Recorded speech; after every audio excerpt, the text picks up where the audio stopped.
News Vizianagaram జిల్లా రామతీర్థంలో శ్రీ సీతారాముల కళ్యాణం అంగరంగ వైభవంగా జరిగింది. స్వామివారి కళ్యాణ మహోత్సవానికి భక్తులు వేలాదిగా తరలివచ్చి తిలకించారు.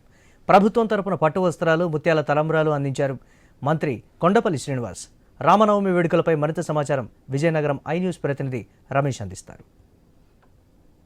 అంచనాలతోటి రామతీర్థంలోని శ్రీరామ పట్టాభిషేకం, శ్రీరామ కళ్యాణం ఘనంగా జరుగుతుంది. ఈరోజు చూసుకుంటే ప్రభుత్వం తరపు నుంచి మంత్రి కొండపల్లి శ్రీనివాస్ దంపతులు వచ్చి పట్టువాసలు సమర్పించారు, కళ్యాణంలో పాల్గొంటున్నారు. అయితే కళ్యాణం కరెక్ట్గా అభిజిత్ నగరంలోని 12 గంటలకి జీలకర్ర బెల్లం పెట్టి లాంఛనాలతోటి కళ్యాణాన్ని ముగించారు. అయితే ఇక్కడ చూస్తే ఇక్కడ ప్రత్యేకత ఏంటంటే గోటుతో వచ్చిన తలంబరాలు, ప్రత్యేకంగా పంట బియ్యం ధాన్యాన్ని గోటుతో వచ్చి తలంబ్రాలుగా చేస్తారు.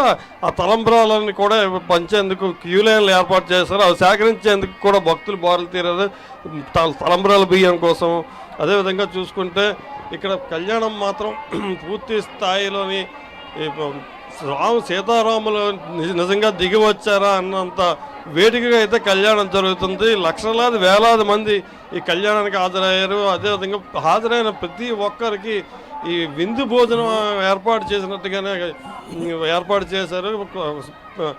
మొత్తం అంతా ప్రపంచం అంతా ఈ మన జిల్లా వ్యాప్తంగా ఒకే దగ్గర కళ్యాణం జరిగితే ఎలా జరుగుతుందంటే అంత అంగరంగ వైభవంగా ఆ కళ్యాణం అయితే పూర్తయిందని మనం చెప్పుకోవచ్చు. కెమెరామెన్ మధుసూదన్ రెడ్డితో రమేష్, ఐ న్యూస్, విజయనగరం.